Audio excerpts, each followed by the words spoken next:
We're live. Welcome to Protea Live. My name is Zane Stevens. I am the founder of Protea Financial. And can you believe it? Episode 7. 7 weeks to going live for the second time round. Feel like I'm finding my groove a little bit. Feel like I'm getting a bit more comfortable. It is always interesting because I'm probably talking into the biz. There's not a lot of people watching this live, and it's mostly recordings.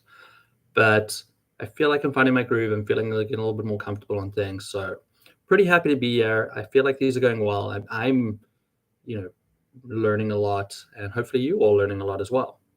So today I wanted to talk about the topic of cash. And we've all heard that concept before, that cash is king, which makes sense, right? If you don't have cash, it's really hard to run a business. You need money to be able to pay for things. There's always that statistic that goes around. I don't know how true it is, that 82% of small businesses fail because of cash flow problems. And over the last 2 weeks, we've spoken about AR and trying to make sure that we get things paid on time. We spoke about AP and making sure if you have terms in place to use them to benefit you as much as possible. But I wanted to go a little bit deeper into cash flow and how important it is for your business. Cash is king. That's the statement. It is important. But that can be a little bit of a fake narrative, right? Because cash could be available in your business that creates a situation where maybe it's hiding a bigger issue. So hear me out here. You need money to come in because that's your sales. You need money to go out because that's paying for things to run your business. That could be in terms of investing in the company, in terms of fixed assets, working capital, who knows what else could be in. But cash inflows can come from some other places as well. Equity is one part of it. You've got your own cash that you put into the business to get started, or you bring some investors in and they give you some money to sort of finance the business. And then money could come in as debt as well. You could loan money to your company. You could get friends and family lending you money. You could go to a bank and get some money. That's all money in. So you can have a situation where on paper, the cash flow of that company looks good because there is a net inflow. Now, investment money can be good because that is the money that you've invested into the business to get going. Though, that can get a little tricky if you're taking on equity that could make you give up part of your company or leave you in a situation where you no longer have the decision-making power. So it can be tricky on the equity side.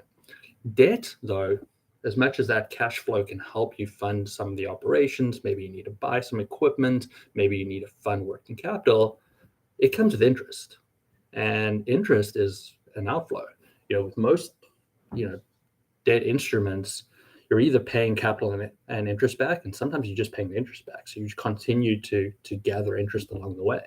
Those are going to be real cash outflows. So as much as that cash inflow is good, it does have a negative effect on your overall cash outflow.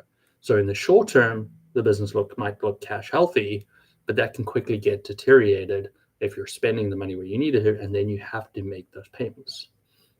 So this is just a long way to go that, yes, cash is king. You 100% need cash to be able to run your business. But I think what's even more important, and maybe this is sort of where the term cash is king gets lost a little bit, is operating cash is king. Money that you're generating from your business is really, really important. If you want this business to be successful long-term, you need to make a cash profit. And I say it in that way because you're going to have two sets of financials, especially if you're selling inventory. You're going to have a set of accrual books, those that are following generally accepted practices. They're trying to match up the expenses to the revenue. I sold this item for $10. What did it cost me? Less expense that. So you need to be able to start seeing a generation of cash through your operations. I need to be selling products or services at a way that covers my expenses offer that expense or service. So let's take an example of selling a product, right? We're selling widgets. That widget cost me $1. I want to sell it for more than $1 to create positive cash flow from each of those sales. Now, the tricky portion is that cost of goods sold is not your only expenses. You also have expenses to run the business. You've got salaries to pay for both sales and non-sales people. You have, maybe you're in a building and you're paying rent. You have taxes that you need to be paid. You got to pay for the coffee that people are drinking. There's a bunch of expenses that you need to pay for to operate that business. You need to pay for things to get the company moving.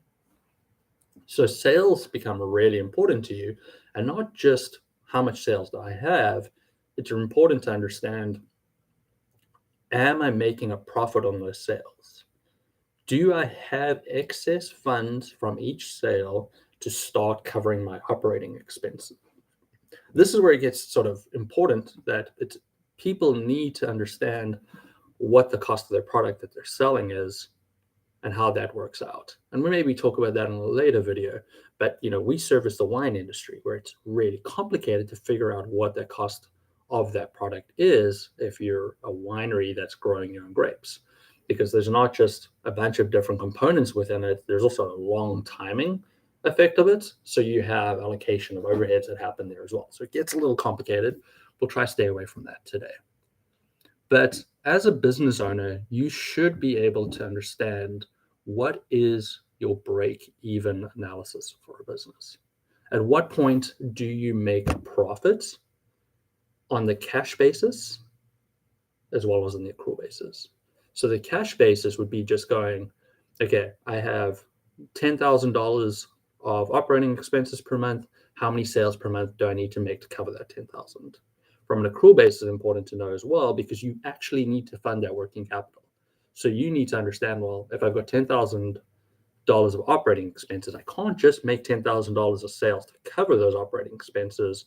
I also paid, 50 cents per the dollar. So that $10,000 of sales is only worth $5,000. So I actually need to sell $20,000 to hit the $10,000 worth of operating expenses. So this is where it gets a little bit more complicated, and definitely a place where you need to get some help, right? You need somebody that can help you run the numbers and understand where the costs are coming from. It becomes really more complicated when you are buying these products, where you're buying fixed assets, where you have investments, and then it gets even crazier when you're throwing in like, hey, I have AR, right?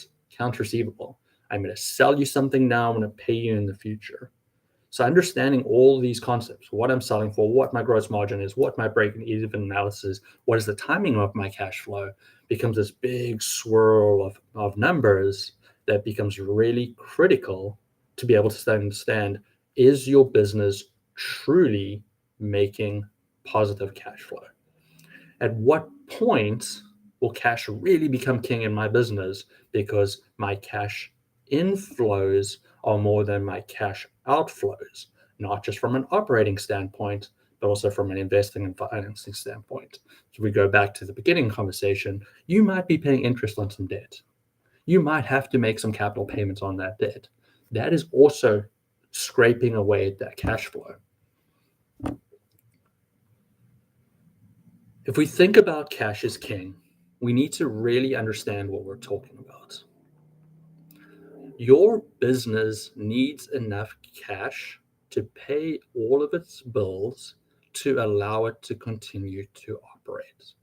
You need cash to pay your expenses, if that's operating expenses or capital expenses. Sales are going to be important in this situation, but you need to understand what those sales are costing you. And you also need to understand that that sale only truly counts for your cash flow purposes once you've made collections. If you're getting cash coming in on a timely basis and on a regular basis, it'll put you in a good standpoint to be able to make those payments so that you can cover those outflows for employees, your supplier operating expenses, covering vendors that you have terms on, money that you need to pay for investment. You need some new working capital, you need some new equipment, as well as paying off any debt that you need to do it. It's also important that you understand what your break even is in business. Getting funds in from sales is not going to be enough if it's not covering your costs.